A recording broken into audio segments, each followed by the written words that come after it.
apa? Ya, ya. Ambil dah. Ambil gambar. Ambil gambar. Oh.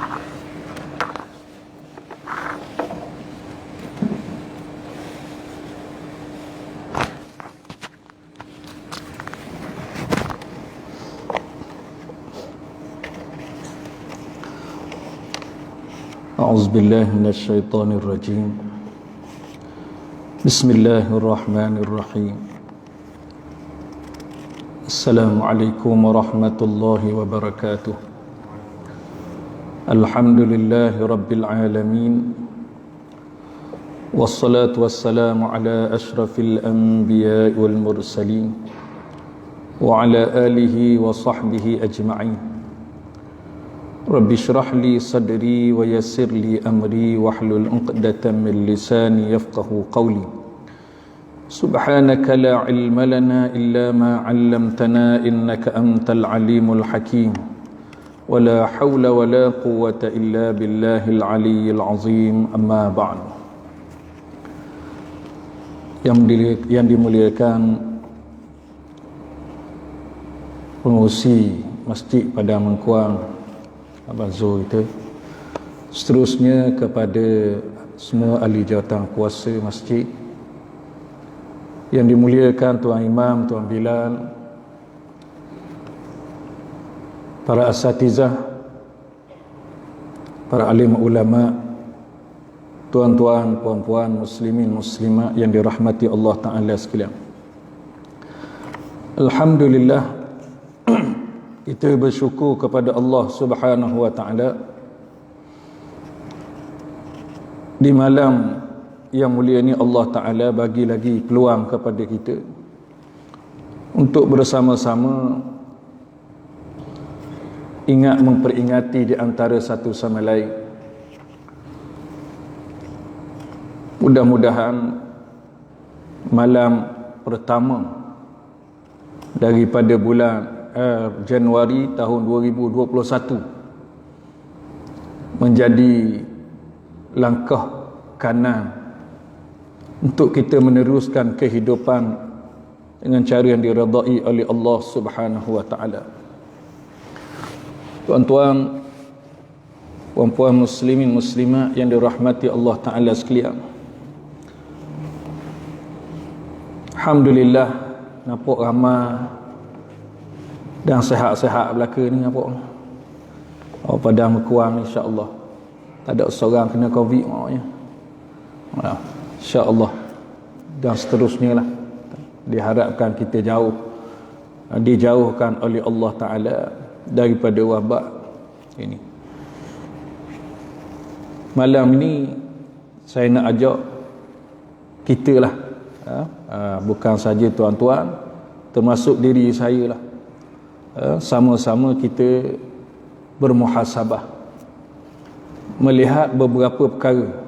Tak banyak saya nak ajak bawa malam ni, beberapa perkara yang mungkin boleh menjadi peringatan yang berguna dan menambahkan iman dan taqwa kita kepada Allah Subhanahu wa Ta'ala. Saya cek tadi dalam internet lah, dunia hari ini kes keseluruhannya lebih daripada 83 juta, dan kematian pula lebih daripada 1.8 juta. Ini cerita Covid ni. Cerita Covid ni, kata orang apa pula tu, cerita COVID-19. Di Malaysia hari ini saja lebih daripada 2,000. Di Terengganu ada 14 kes. Semua kes di Malaysia sehingga ke hari ini ada lebih daripada 115,000. Tuan-tuan dimuliakan Allah Ta'ala sekalian, yakinlah bahawa apa yang telah berlaku ini adalah suatu peringatan yang besar bagi kita. Orang-orang yang beriman kepada Allah, mereka melihat dengan mata hati apa yang berlaku. Bukan semata-mata dia duduk susah hati. Susah hati tak boleh bekerja. Yelah, susah hati tu tak apa. Tak boleh, ekonomi kita lemah. Mungkin ada saudara mara kita yang juga terlibat. Memanglah itu menyebabkan hati kita pun jadi tidak senang. Tetapi dari satu sudut yang lain, apabila kita perhatikan, wabak ini bermula daripada 2019 bulan 12. Kemudian tuan-tuan sekalian merebak sampailah tuan-tuan sekalian pada hari ini. Bukan semakin sikit, bahkan semakin banyak. Kita kadang-kadang terfikir, di mana kehebatan-kehebatan yang ada di timur dan di barat untuk menyelesaikan masalah ini. Ramai orang yang dakwa, ada negara yang dakwa ada vaksin, ada vaksin dan sebagainya. Tetapi masih lagi dengan keadaan yang membimbangkan kita, dengan keadaan yang ada. Tuan-tuan dimuliakan Allah Ta'ala sekalian, saya nak mengajak tuan-tuan berfikir bahawa wabak ini ada suatu ujian yang besar yang didatangkan oleh Allah Subhanahu wa Ta'ala kepada kita.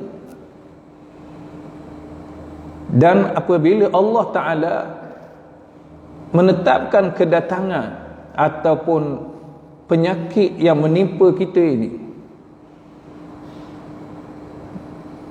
tidak ada orang yang dapat menghalang daripada sampai.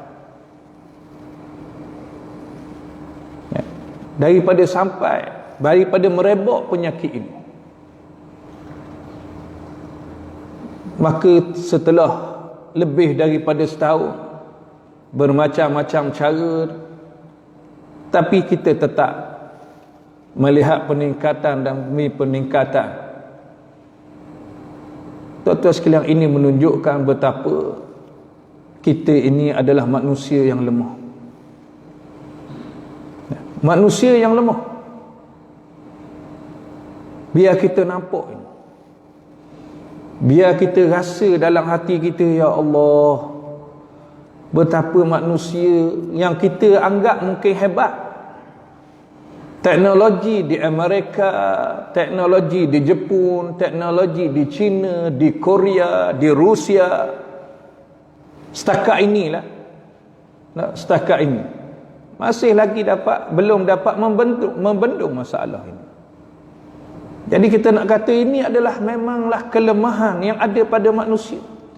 Dan ini menunjukkan betapa Allah Ta'ala itu sangatlah berkuasa. Dan kalau Allah Ta'ala ingin mendatangkan sesuatu ujian, tidak akan dapat ditolak oleh manusia. Boleh jadi puncanya sudah pun diketahui. Mereka pun menjangkakan akan merebak. Kita pun jangka. Kemarin ada 7 Terengganu, hari ni naik sekali ganda 14. Berasa tak? Bukan kita je berasa. Dah. Kita orang biasa, kita boleh rasa. Doktor yang menguruskan benda ni, dia dah rasa pun dah. Bukan maksud dia rasa macam mana, dia seolah-olah dapat menjangkakan akan berlakunya pertambahan. Tapi apa yang boleh dilakukan? Saya duk tengok banyak jugalah fenomena-fenomena yang berlaku. Seolah-olah Allah Ta'ala nak menunjukkan kepada kita bahawa kamu adalah hamba. Kamu adalah manusia yang lemah. Kalaulah Allah mendatangkan sesuatu, tidak ada yang dapat membendung, tak ada yang dapat menghalang.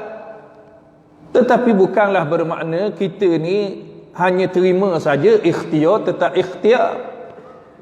Tetapi itulah yang berlaku kepada kita. Sebab tu bila kita baca wirid, kita akan rasa sedar. Allahumma la mani'a lima a'taita wa la mu'tiya lima mana'ta. Nabi suruh baca, ya Allah, tidak ada penghalang apabila kamu nak beri, tidak ada yang boleh memberi jika kamu menghalang. Ini jadi i'tiqad, jadi pegangan kepada kita sebagai orang yang beriman kepada Allah Ta'ala. Sebab bila Allah Ta'ala menentukan sesuatu perkara, maka tidak ada yang dapat mengubah ketentuan Allah Subhanahu Wa Ta'ala. Kalau dia nak beri, dia nak datangkan sesuatu, tak kiralah baik ataupun buruk, maka tidak ada siapa pun yang dapat menghalang kehendak Allah Ta'ala menyampaikan sesuatu yang baik. Dan tidak ada yang dapat menghalang kalau dia nak datangkan sesuatu yang buruk. Maka inilah ujian sebagai orang yang beriman. Mesti kita menerima dengan qada takdir Allah Subhanahu Wa Ta'ala, sambil kita mencari jalan, langkah-langkah pencegahan supaya kita tidak terkena dengan wabak ini, ataupun apa sajalah jalan yang kita cari supaya kita tidak mendapat sesuatu yang buruk di sisi Allah Subhanahu Wa Ta'ala. Dari sisi Allah Subhanahu Wa Ta'ala kita kena cari jalan, cari jalan. Cumanya saya nak bawa tadilah, apabila kita renung kepada diri kita, ya Allah, lemahnya kita setahun dah. Antara fenomena yang kita boleh nampak juga,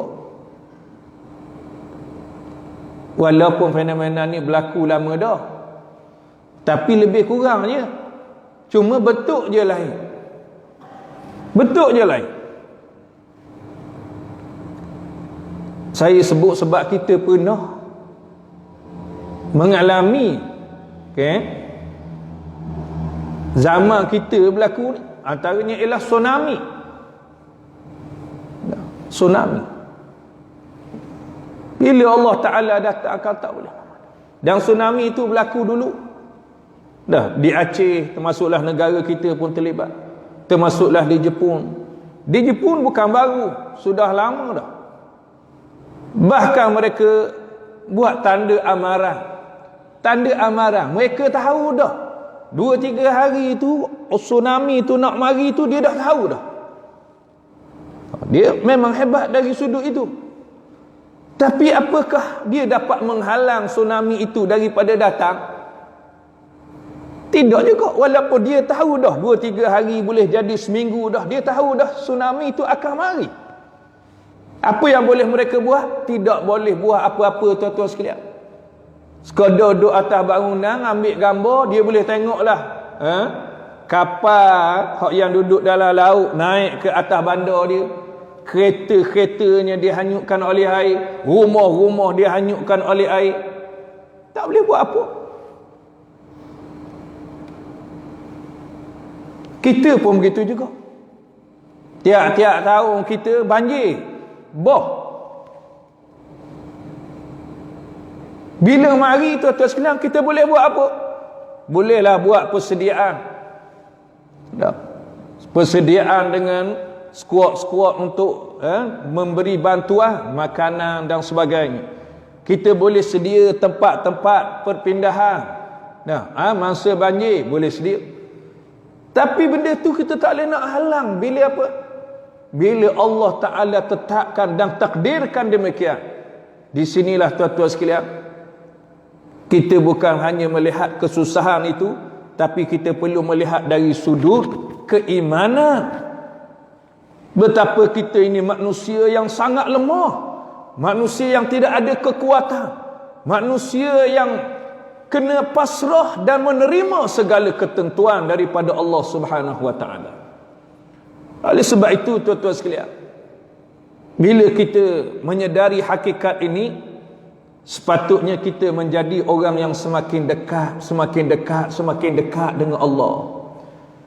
Semakin nampak kesilapan kita yang lalu, semakin nampak kelemahan-kelemahan kita, semakin sepatutnya bila kita sedar, kita baiki, kita ubah yang tak baik, maka begitulah yang dikehendaki oleh Allah Subhanahu wa taala. Tetapi berapa banyak tuan-tuan sekalian manusia yang hatinya itu boleh jadi kabur, gelap, tidak nampak, menyebabkan mereka terus angkuh, mereka terus rasa sombong, mereka terus rasakan diri mereka itu kebal, rasa macam tidak ada apa-apa makna pun pada apa yang berlaku ini. Sebab itu tuan-tuan sekalian, bila mana hati kita tertutup untuk melihat apa yang berlaku, maka tuan-tuan sekalian, kita akan dihalang daripada petunjuk Allah Ta'ala. Kita akan dihalang daripada nampak kekuasaan dan keagungan Allah Subhanahu wa taala. Tak nampak jalan untuk kembali kepada Allah. Tak nampak jalan. No. Dalam kita tengoklah dalam keadaan kita, dalam keadaan gini pun, no, patutnya balik pada Allah Ta'ala dah. Tapi keadaan gini dah, hak jadi perkara besar bagi setengah orang yang tak nampak Allah ni. Dia nampak ekonomi itu sangat penting, sangat besar. Betul dah, kita tak nafikan. Tapi tak nampak Allah masalahnya.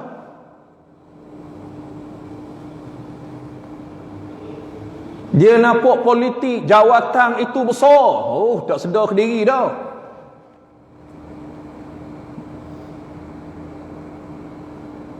Tak sedar. Sebab apa tuan-tuan tak sedar? Tak nampak dalam suasana kita diuji oleh Allah.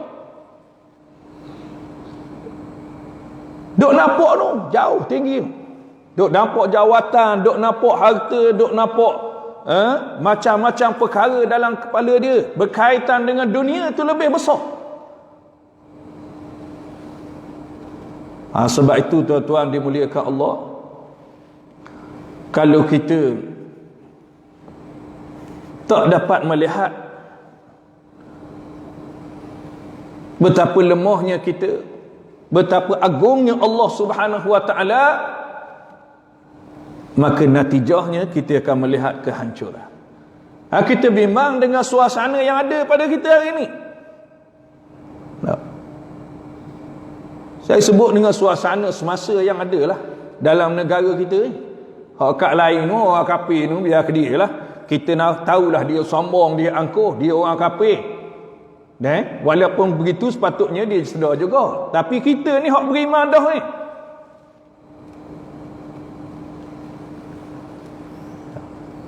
Sebab apa? Masing-masing tidak mahu kembali kepada Allah Ta'ala. Banyak perintah-perintah Allah Subhanahu wa Ta'ala yang masih lagi kita belum amalkan. Maka tuan-tuan sekalian, kita kena cuba usaha dan amalkan. Mengubah diri tuan-tuan sekalian, mengubah diri kita.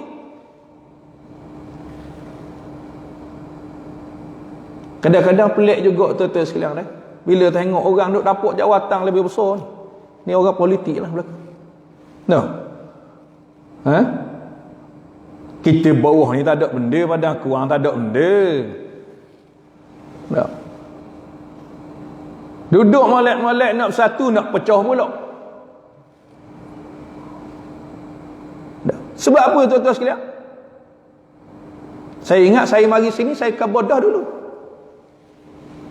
Nah, saya kabadah mula-mula dulu.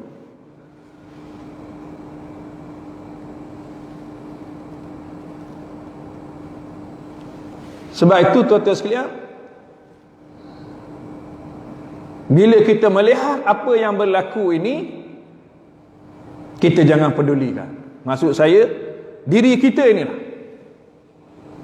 Dan kedudukan mereka, siapa-siapa sahaja yang jauh daripada Allah Ta'ala, tidak kembali kepada jalan ditunjukkan oleh Allah Ta'ala, maka tak boleh kita bersama. Tuan-tuan dimuliakan Allah Ta'ala sekalian, sebab kita orang yang nampak Allah kena tunduk pada Allah. Kalau tak nampak Allah, tunduklah kepada hawa nafsu kamu. Tunduklah kepada keduniaan kamu. Tunduklah kepada apa saja yang kamu naki selain daripada Allah. Silakan, nanti kamu akan dibalas oleh Allah Ta'ala. Atas dunia ni boleh jadilah belum lagi diberikan pembalasan, tapi di hari akhirat yang menantinya balasan-balasan yang berat di sisi Allah Subhanahu wa Ta'ala. Jadi bagi saya ini sepatutnya menjadi peringatan. COVID-19 ni sepatutnya menjadi peringatan yang besar kepada kita. Lemahnya kita, tak usah sombong lah. Tak usah sombong, tak usah angkuh. Biar nampak Allah, balik pada Allah Subhanahu wa Ta'ala. Baik, itu satu perkara yang perlu kita muhasabah lah. Muhasabah. Tak kira lah siapa-siapa pun yang ada, kita kena kembali lihat dengan penuh keimanan kepada Allah Subhanahu wa Ta'ala. Yang kedua, tuan-tuan sekalian, menjadi kebiasaan dah kepada kita, bila masuk saja tahun baru, kita muhasabah lah. Muhasabah ini adat lah, bukan ibadah, bukan perintah Allah Ta'ala. Sebenarnya muhasabah tu bukan setahun sekali pun. Muhasabah tu perlu setiap hari. Setiap hari. Tapi oleh kerana kebiasaan kita, bila masuk tahun baru, baru nak buat muhasabah. Dia ikut macam setiap tahun kerajaan buat audit setahun sekali. Audit pejabat, audit itu, audit ini. Sampai kepada muhasabah diri pun setahun sekali juga. Tak apalah tuan-tuan sekalian, mudah-mudahan ada kebaikan setahun sekali pun. Mudah-mudahan ada kebaikan. Kita bila melangkah tahun baru, maka kita kena sedar bahawa perjalanan kita semakin dekat. Umur kita semakin meningkat.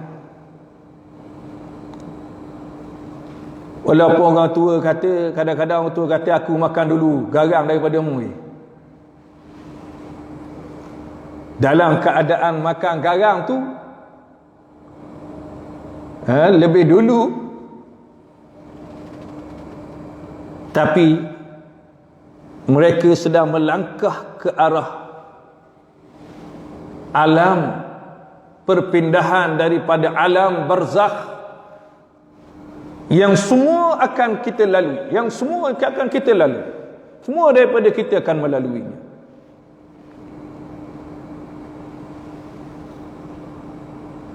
Tidak kira orang yang muda dan orang yang tua. Maka kematian itu semakin dekat. Kita dalam perjalanan, Allah Ta'ala sebut kepada kita dalam surah Al-Baqarah,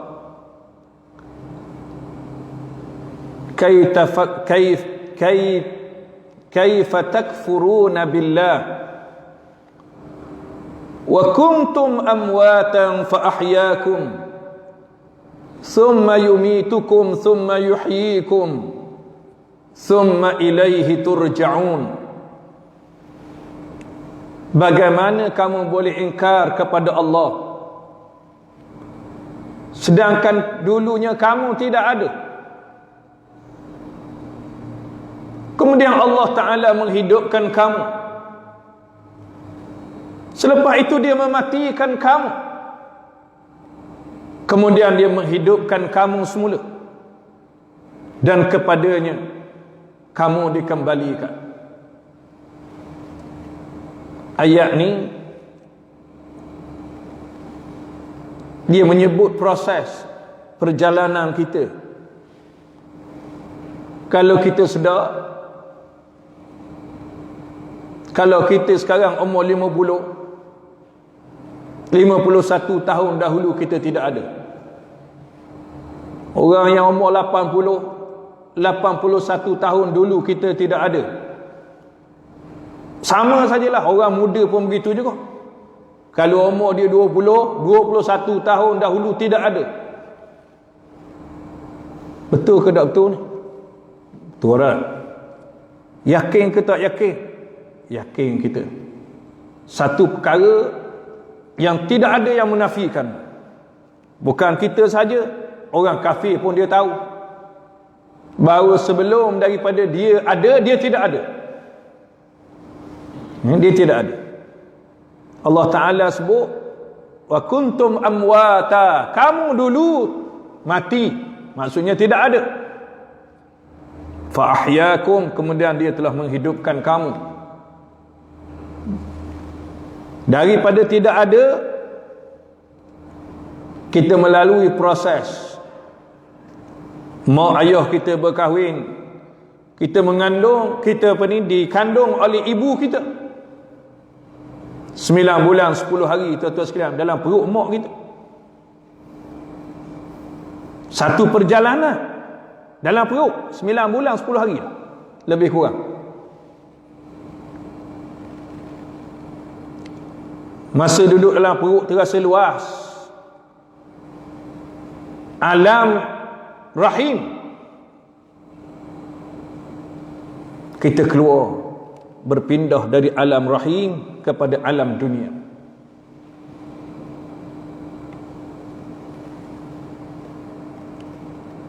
Fa ahyakum, dia menghidupkan kamu.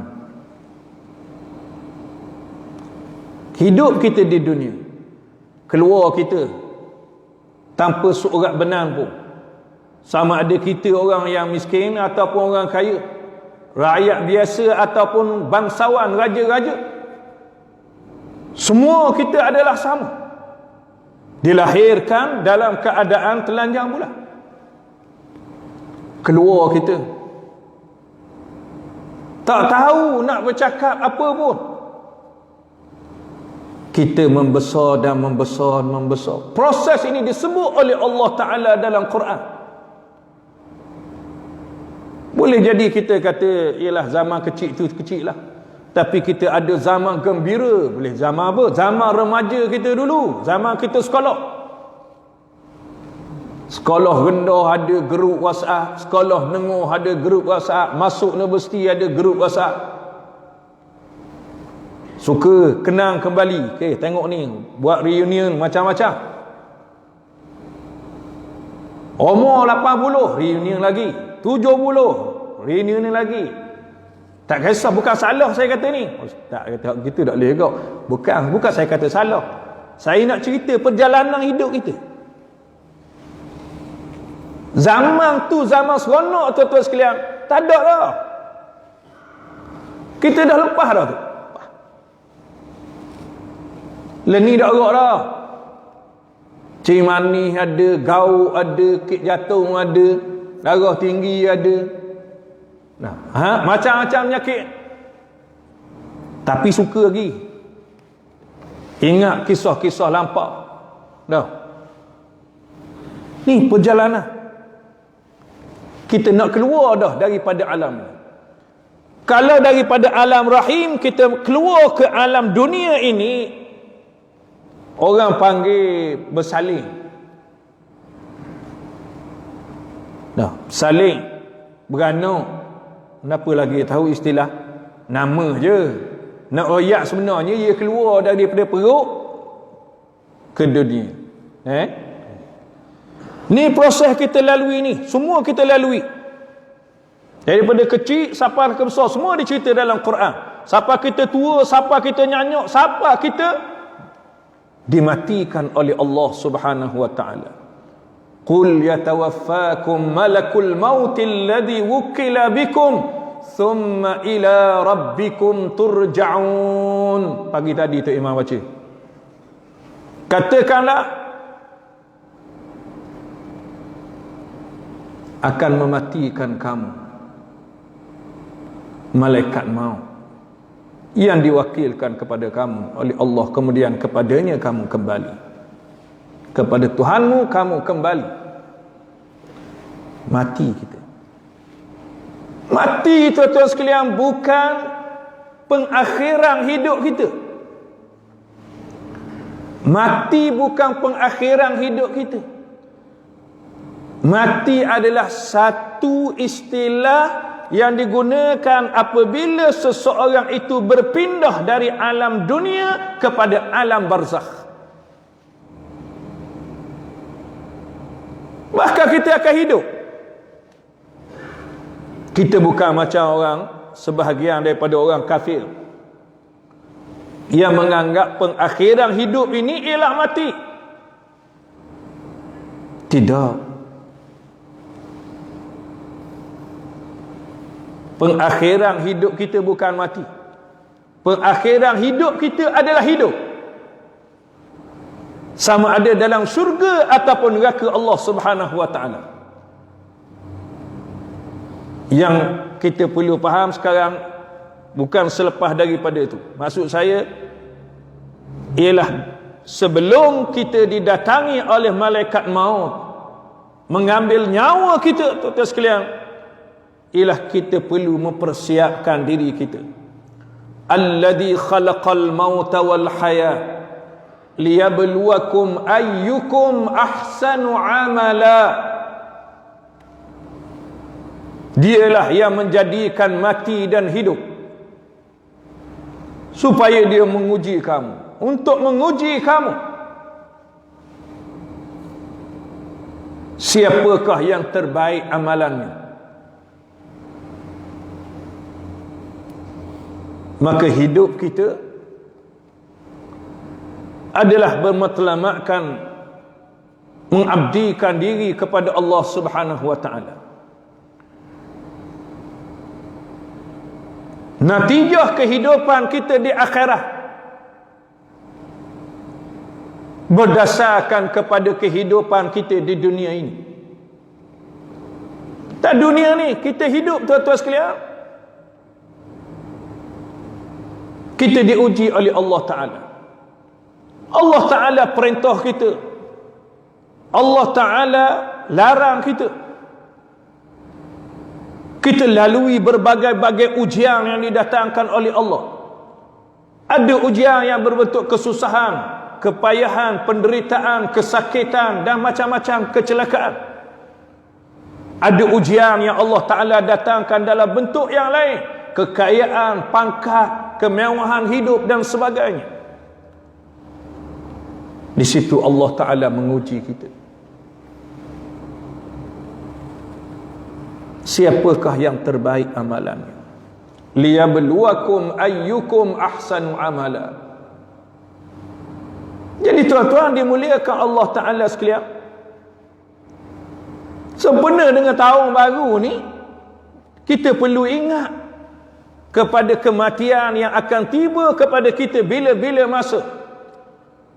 Ingat bukan sekadar kita sebut. Sebab kita dapati ada orang yang sebut mati, aku mati dah, nak mati dah.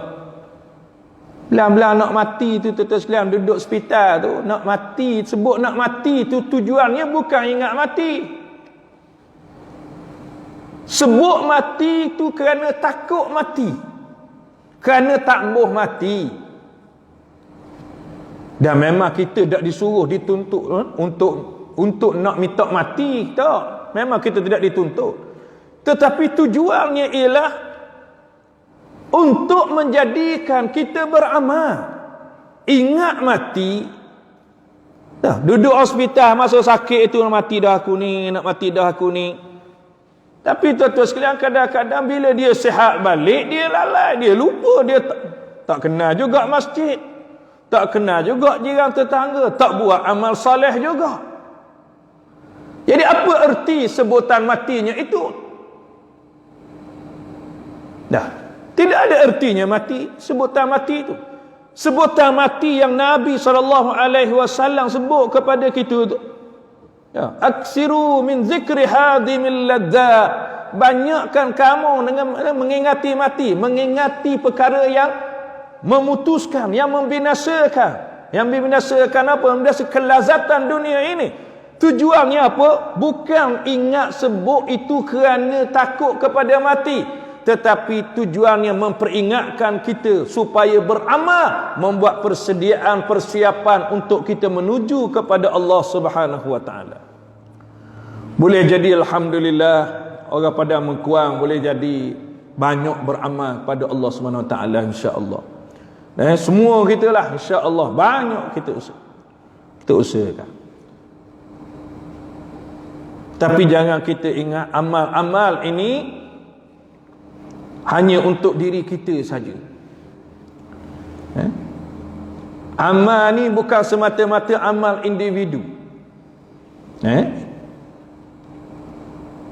Bukan tugas kita hanya semata-mata mari masjid balik di rumah, mari masjid balik di rumah, mari masjid balik di rumah. Bagus mari masjid ni. Okey. Memang besar pahalanya mari sembahyang Jumaat, sangat besar. Marilah tuan-tuan sekalian. Tapi apabila kita hanya sekadar dengan amal-amal individu kita lupa tuan-tuan sekalian kepada perjuangan. Kita lupa kepada orang yang ada di sekeliling kita. Kita lupa anak-anak yatim, janda-janda, orang miskin, orang yang lemah. Maka tuan-tuan sekalian, sehingga Nabi SAW sebut kepada kita. Sebut kepada kita. Supaya kita, orang yang tidak beriman, orang yang tidur dalam kekenyangan sedangkan jiran dia lapar. Ara'aita alladhi yukadzibu bid-din fadhalika alladhi yad'ul yatim wa la yahuddu ala ta'amil miskin. Tidakkah kamu lihat orang-orang yang mendustakan agamanya? Tengok tu. Siapa dia orang mendustakan agama? Bukan orang tak semayang.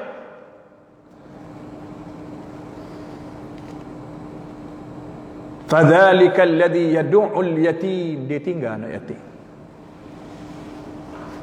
Dia biar anak yatim.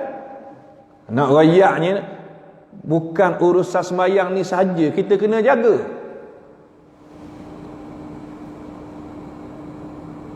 Wala yahuddu ala ta'amil miskin. Tidak cara orang miskin.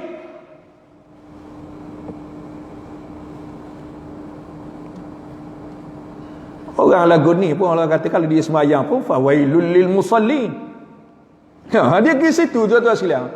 Kadang-kadang kita boleh buat ni yang pergi situ dah. Cerita celaka orang yang semayang. Nak rayaan boleh jadi ada orang yang semayang. Tapi tidak cara ni menipu belaka. Maknanya urusan kita tuan-tuan sekalian bukan kita saja dengan Allah. Kita ada urusan dengan masyarakat. Kita kena ambil tahu soal-soal masyarakat kita. Kita kena tahu apa yang berlaku dalam negara kita. Soal-soal yang berkaitan dengan agama kita. Kena tahu. Bahkan bukan hak sini saja, hak luar negara tu kita kena tahu juga. Walaupun kita tak pernah kenal kepala ekor dia. Tidak kena kenal dah. Tak pernah cakap, bukan saudara kita, bukan bangsa kita. Tak pernah jumpa pun, tengok dalam TV je. Orang Palestin, orang Myanmar, orang Sudan, orang Shishan, orang mana lagi lah, di Mindanao, di Kemboja dan sebagainya. Mereka saudara kita. Ajak muhasabah tuan-tuan sekalian. Ajak muhasabah. Sampai gitu sekali Nabi SAW beri pesan kepada kita. Sampai Nabi kata ni orang yang mendustakan agama lagu ni. Mendustakan agama. Jadi tuan-tuan dimuliakan Allah, saya nak ajak tuan-tuan sekalian, dah hari ni kita bersama melihat ni yang ada di sekeliling kita. Buatlah apa yang patut. Boleh jadi hak ni boleh we idea, hak ni boleh dibantuan, hak ni boleh bagi tenaga, hak ni boleh bagi kemampuan masing-masing. Bukan mari masjid balik di rumah, mari masjid balik di rumah, mari masjid balik di rumah. Tu dah.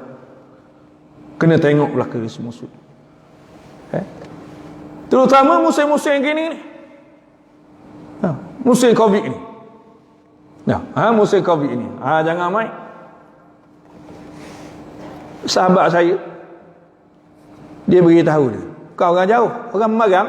Ni kat Marang dah, ini ke Parlimen Marang ni tau. Dia kata ada hamba Allah mari rumah dia. Rumah belakang rumah dia tu ada pokok buluh. Ada pokok buluh. Dia mari kata minta sahabat saya tu ustaz. Jadi tu ustaz kata saya nak minta rebung buluh belakang. Tak ada makanan kita nak makan. Tuan-tuan sekalian, dak menasabah kita. Kita mari dak menasabah. Dah dak menasabah. Dia kata sungguh, dia kata saya kabur sungguh. Ustaz dia dak menipu lah. Belakang kita, belakang rumah dia nak pergi ambil rebung buluh, nak buat sayur, nak makan. Hak tu je ada, dia kata. Tak ada. Nak makan. Tak boleh. Dengan suasana sekarang lah, tuan-tuan sekalian, boleh jadi kot. Kita jangan buat dak heran keliling orang rumah kita ni. Keliling rumah kita, orang kampung kita. Dia kena ambil tahu, tuan-tuan sekalian. Itu adalah amal yang besar dalam saat mana kita membantu orang. Wallahu fi auni al-'abdi ma kana al-'abdu fi auni akhihi. Allah Ta'ala akan memberikan pertolongan kepada hambanya selagi mana hambanya itu memberi pertolongan kepada saudaranya. Maka kita kena lihat hak yang baik tadi kita teruskan. Mari sembahyang, teruskan. Berjemaah bagus, berzikir bagus, baca Quran bagus. Bagus. Itu sangat bagus. Tapi tuan-tuan sekalian, kita tak boleh lupa di sekeliling kita. Sebab itu saya rasa sangat perlu untuk sebut. Bukan saya kata orang kampung ni tadi tu dah. Tapi disebut gitulah ya, sebab kawan saya tu duduk Marang, tak apalah kat mana-mana pun. Tapi nak ceritanya tuan-tuan sekalian, begitu keadaan yang mungkin kerana apa? Kerana bagi kita tak penting, semayang penting. Betul dah, semayang tu penting sangat, wajib kita buat dengan terbaik. Tapi di samping itu bukan sekadar itu, kena ambil tahu urusan orang-orang Islam. Man lam yahtamma bi amril muslimin falaisa minna. Kita duk sebut hak ni, kita duk ingat luar negara je. Dalam negara sekeliling kita ni. Ya. Jadi tuan-tuan dimuliakan Allah Ta'ala sekalian, marilah kita mempersiapkan diri untuk menyediakan amal-amal secukupnya untuk kita bawa di hadapan Allah Subhanahu wa taala. Ya ayyuhalladzina amanu taqullaha wal tanzur nafsum ma qaddamat lighad wattaqullaha innallaha khabirum bima ta'malun. Allah Ta'ala sebut, tuan-tuan sekalian, wahai orang yang beriman, bertakwalah kamu kepada Allah dan lihatlah bekalan apa yang akan kamu bawa untuk hari esok. Bekalan apa yang akan kamu bawa untuk hari esok, hari di mana kamu berhadapan dengan Allah Ta'ala, dihisab, dihitung amal-amal kita oleh Allah, ditimbang amal-amal kita oleh Allah, ditentukan kedudukan kita oleh Allah, sama ada syurga ataupun neraka Allah. Sebab tu Sayyidina Umar Al-Khattab radhiyallahu an memberi pesanan yang biasa kita dengar. Khutbah pun sebut, hasibu anfusakum qabla an tuhasabu. Hitung, buat kira dulu amalan-amalan kamu ni sebelum kamu mati di dunia ini. Sebelum kamu mati, sebelum kamu dihitung, dikira amal-amal kamu oleh Allah Ta'ala di hari akhirat. Wa tuzinu a'malakum qabla an tuzanu. Dan timbang dulu amalan-amalan kamu sebelum ditimbang oleh Allah Ta'ala. Jadi kita kena cari kena usaha. Sebab tu tuan-tuan sekalian, berusaha, dengan usaha yang kita lakukan itu Allah Ta'ala beri pahala yang besar, insya-Allah. Jadi tuan-tuan dimuliakan Allah Ta'ala sekalian, saya rasa sekadar tu sebagai peringatan di malam pertama tahun 2021. Harap-harapnya kita dapatlah sama-sama berganding bahu buah perkara-perkara yang boleh mempersiapkan diri kita bertemu dengan Allah. Bukan saja bab semayang lah saya kata tadi tu. Hak semua hak yang disebutkan tadi. Hak semua hak banyak perintah Allah Ta'ala. Kita tengok lebih luas sikit. Banyak lagi perintah-perintah Allah Ta'ala. Bahkan kita lihat sesuatu yang lebih jauh, lebih besar, yang menguntungkan agama Allah Subhanahu Wa Ta'ala. Jadi saya rasa sekadar itulah tuan-tuan sekalian. Mudah-mudahan bermanfaat. Saya minta maaf kekurangan, kekasaran bahasa saya mungkin kot. Sekadar itu aku qauli hadza astaghfirullahal azim li wa lakum wa billahi taufiq al hidayah. Wassalamu alaikum warahmatullahi wabarakatuh. Wallahu a'lam.